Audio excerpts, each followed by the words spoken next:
Yeah, I have been hearing a lot of acquisitions, and I don't know from where my name is coming into all these things. It came as a shocker, and I was quite taken aback when I heard that a Nagar Palika chairman from the BJP in Secunderabad, UP, has declared a reward of 1 crore to anybody who beheads me. So that clip went pretty viral. I got to know about it, and obviously there were people who are very, very concerned from all across the country. So they expressed their worry. So I have just made a tweet, and I have tagged the Honorable Prime Minister, the Home Minister, Honorable Speaker Sir, Chief Minister of West Bengal, DG Police, Kolkata Police, UP Police, Bulandshahr Police. See, it is for the world and for the country to see that if a woman politician, a sitting member of parliament, is so unsafe that it has become normal in this country to openly issue threat, and threat like not like simple silly, not threats of that sort, like serious threats, something like beheading a woman parliamentarian, beheading a woman in public. And who is it being done by? It has been done by a BJP member. It's been done by a BJP karyakarta and a Nagar Palika chairman. So it is for the country to see कि पूरे देश में अगर एक sitting member of parliament, एक महिला politician के विरुद्ध ऐसी बातें हो सकती हैं, तो यहाँ पे इस देश में साधारण महिलाएं किस दहशत में हर दिन जीती है, ये सबको समझ में आ रहा है.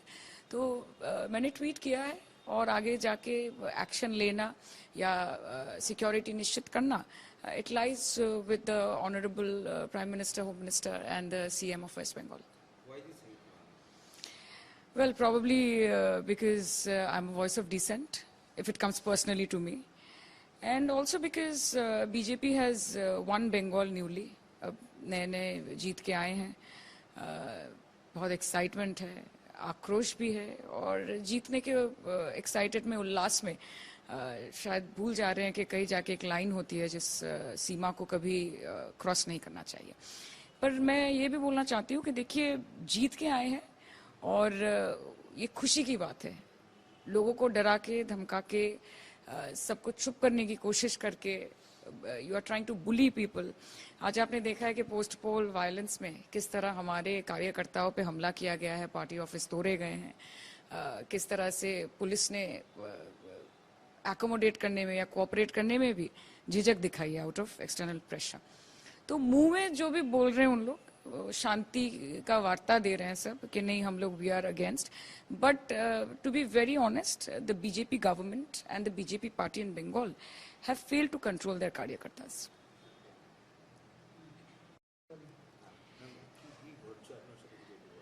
না ঘটার তো সেরকম কিছু না. একটি সোশ্যাল মিডিয়াতে একটি ক্লিপ আমাকে কয়েকজন পাঠালেন যে এরকম বিজেপির একজন নগরপালিকা চেয়ারম্যান সেকেন্দ্রাবাদের, তিনি 1 কোটি টাকা অফার করেছেন যে আমার মাথা যে কেটে আনবে তাকে নাকি 1 কোটি টাকা উনি উপহার দেবেন. আমার এই বিষয়ে বিশেষ কিছু বলার নেই. আমি আমার টুইটে Home Minister of India, Prime Minister of India, Honorable Speaker Sir, West Bengal Police, CP Kolkata, Bulandshahr Police, UP Police, CM of West Bengal Shubhendu Adhikari, সবাইকে ট্যাগ করেছি এবং আমি জানিয়েছি যে এই যে নারী বন্দন যে বিষয়টা বিজেপি বলে থাকে, এইটা কি সেটার উদাহরণ কিনা.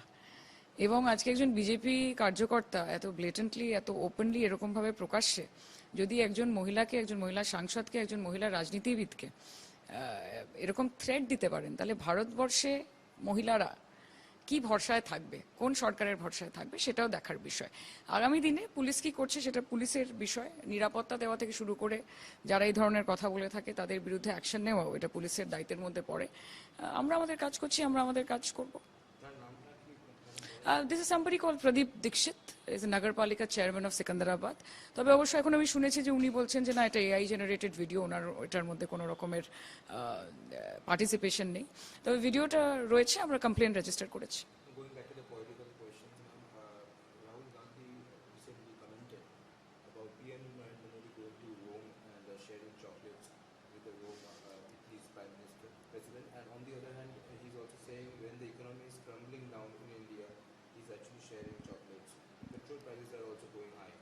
Petrol prices have gone high twice. There has been an increase twice. Actually, बात ये होती है ना कि जब देश में इतने सारे युवा हैं जो बेकार हैं, बेरोजगार हैं, और उनकी तुलना की जाती है कॉकरोचेस से। जब देश में इतने सारे बच्चे हैं जिनको एक दफा खाने के लिए खाना नहीं मिलता, जहां देश में 80 करोड़ लोगों को, 140 में से 80 करोड़ लोगों को मुफ्त में राशन दिया जाता है, तो वहां जो देश के प्रधानमंत्री होते हैं उनसे बहुत उम्मीदें, बहुत आस जुड़ी रहती है लोगों की। एक तरफ हमारे आदरणीय प्रधानमंत्री जी बोलते हैं कि आप वर्क फ्रॉम होम कीजिए, आप पेट्रोल डीजल का इस्तेमाल मत कीजिए, कुकिंग ऑयल का इस्तेमाल ज्यादा मत कीजिए। वो बोलते कि बचत कीजिए। और ऑन द कॉन्ट्ररी जब हम देखते हैं कि जो वो हमको बोल रहे हैं वो खुद वो प्रैक्टिस नहीं कर रहे हैं, तो जाके लोगों में कहीं जाके कोई कंफ्यूजन होता है कि जो प्रैक्टिस हो रहा है और जो प्रीच हो रहा है वो डिफरेंट क्यों हो रहा है। देखिए, ये तो सही बात है कि देश की आर्थिक स्थिति बहुत बुरी हालत में है। ये सही बात है कि आज dollar 96 it is against hitting so low. ये सही बात है कि आज दूसरे देशों में जब भारतीय नागरिक जाते हैं तो उनके साथ जिस तरह का व्यवहार किया जाता है, तो ग्लोबली भी अगर आप देखें तो किसी देश के साथ हमारा अच्छा संपर्क नहीं है। तो यही मेरी दरख्वास्त रहेगी या फिर मेरी उम्मीद रहेगी आदरणीय प्रधानमंत्री जी से कि चॉकलेट दे, लॉजेंस दे, जो भी दे, ये उनका पर्सनल मैटर है, ये उनका पर्सनल पब्लिक रिलेशनशिप या प्रोफेशनल रिलेशनशिप है, इसमें मैं टिप्पणी नहीं करना चाहती। लेकिन विश्व बंधु बनने के साथ साथ अपने देश के लोगों का मित्र बनना भी बहुत जरूरी है। तो वो जल्द से जल्द वापस आए और यहाँ के जो मुद्दे हैं, जो महंगाई का मुद्दा है, जो बेरोजगारी का मुद्दा है, जो बेरोजगार युवाओं का मुद्दा है, जिस तरह नीट का पेपर लीक हो गया, जिस तरह एक हफ्ते में 2 बार पेट्रोल प्राइसेस बढ़ रहे हैं, जिस तरह दूध का दाम बढ़ रहा है, जिस तरह एवरी एसेंशियल कमोडिटी, ये एक दबाव क्रिएट कर रहा है हर भारतीय नागरिक पर।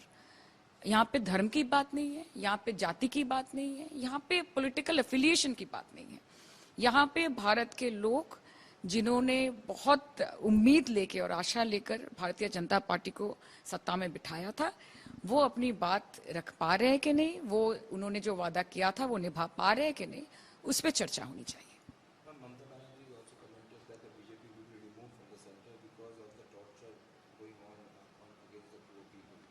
हाँ, देखिए, ये तो सही बात है, जिस तरह से आज पश्चिम बंगाल में नई नई सरकार बनी है और उसके बाद जिस तरह से ये ड्राइव्स चल रहे हैं, जिस तरह से गरीब लोगों का स्टॉल, ये जो हॉकर कॉर्नर है, ये सारे इनको हटाया जा रहा है विदाउट एनी नोटिस, ये बहुत ये बेरहमी से किया जा रहा है। देखिए, गरीब लोग हैं, आज जो लोग ऊंचे ऊंचे बिल्डिंगों में बैठे रहते हैं वो बोल सकते हैं कि ये तो गरीब है, ये भिखारी है, ये तो कूड़े हैं, ये तो कचरे हैं, लेकिन वो इंसान है। आप हटा सकते हैं, आप एनक्रोचमेंट ड्राइव कर सकते हैं, आप डिसलोकेशन कर सकते हैं, लेकिन आपको उसके साथ एक फुल प्रूफ प्लान भी लाना पड़ेगा कि कैसे आप ये सब लोग जो दिन का 200, 300, 500 रुपए कमा के अपना जिनका गुजारा होता है, इन लोगों को आपको रिलोकेट करके कहीं बिठाना है, आपको डेजिग्नेटेड स्पॉट्स देने हैं जहां पे हॉकर बैठ सके, जहां पे वो लोग आके खरीद सके।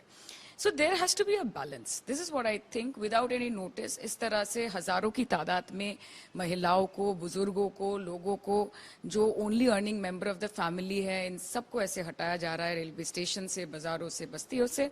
It is really unfortunate that this government is only working towards making the rich rich, and it is working towards making the poor more poor, and it is very, very unfortunate.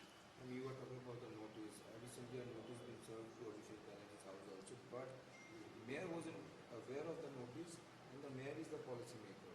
So, who's actually taking all the instructions? See, I will be very honest with you. मेरा नाम भी जुड़ा है इसके साथ, और ऐसा कहा जा रहा है कि अपेरेंटली एक ऐसा प्रॉपर्टी है जो अभिषेक बैनर्जी और शायोनी घोष के नाम पे जॉइंटली है। मुझे पता नहीं ये शायोनी घोष कौन है, लेकिन आपके माध्यम से मैं ये बताना चाहती हूँ, ये मैंने ट्वीट भी किया है कि मेरे इलेक्शन एफिडेविट में मेरा जो एसेट है वो डिक्लेयर किया हुआ है। जिनको देखना है वो जाके देख ले। और आप लोग पत्रकार हैं, आप लोगों में इंटरेस्ट ज्यादा है, इंक्वायरी ज्यादा है, जिसको भी जानना है कि वो अभिषेक बैनर्जी या वो शायोनी घोष जिनका एक जॉइंट प्रॉपर्टी है, ये कौन लोग हैं, आप जाके खुद निकाल लीजिए। अभी और को पता नहीं है। और इस हिसाब देखिए, this is all vendetta politics. आज जिस हिसाब से भारतीय जनता पार्टी की सरकार ऑपोजिशन और तृणमूल के पीछे आ रही है, हाथ धो के पड़ी हुई है, इट इज गिवन कि वो चाहते हैं कि तृणमूल पार्टी का नामो निशान तक मत ना रहे। वो चाहते हैं कि इस देश में, ये भारतीय जनता पार्टी का एक एजेंडा है कि one nation, one party and one political affiliation, one prime minister, one language, ये सब एक करना चाहते हैं। तो वहां पे जाके ये चाहते ही हैं कि ऑपोजिशन बोल के कुछ ना ही रहे, ऑपोजिशन बोल के कुछ ना रहे इस देश में, और सिर्फ एक पार्टी ये देश को चलाए। और जब ऐसा कुछ एजेंडा बन जाता है तो ऑपोजिशन के लोगों के पीछे हाथ धो के, आज आप यूपी में देखिए किस तरह से इकरा हसन, उनके साथ जो व्यवहार किया गया यूपी प्रशासन की तरफ से, तो मैं कहां से उम्मीद कर सकती हूँ कि यूपी प्रशासन मेरे साथ खड़ा होगा जब मुझे ऐसे थ्रेट्स मिल रहे हैं।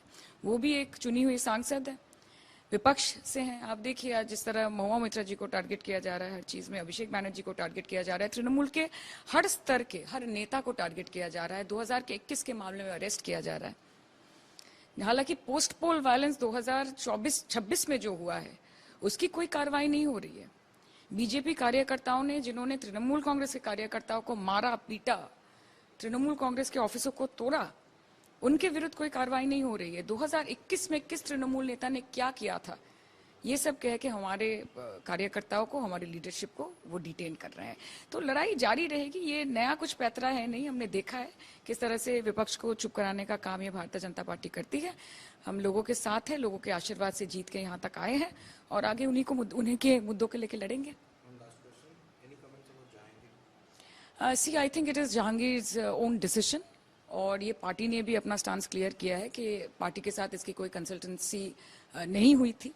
जहांगीर को शायद लगा होगा कि he is not feeling safe, और उनके ऊपर भी काफी थ्रेट थे जिसको लेकर वो कोर्ट भी गए थे कि उनको प्रोटेक्शन की जरूरत थी।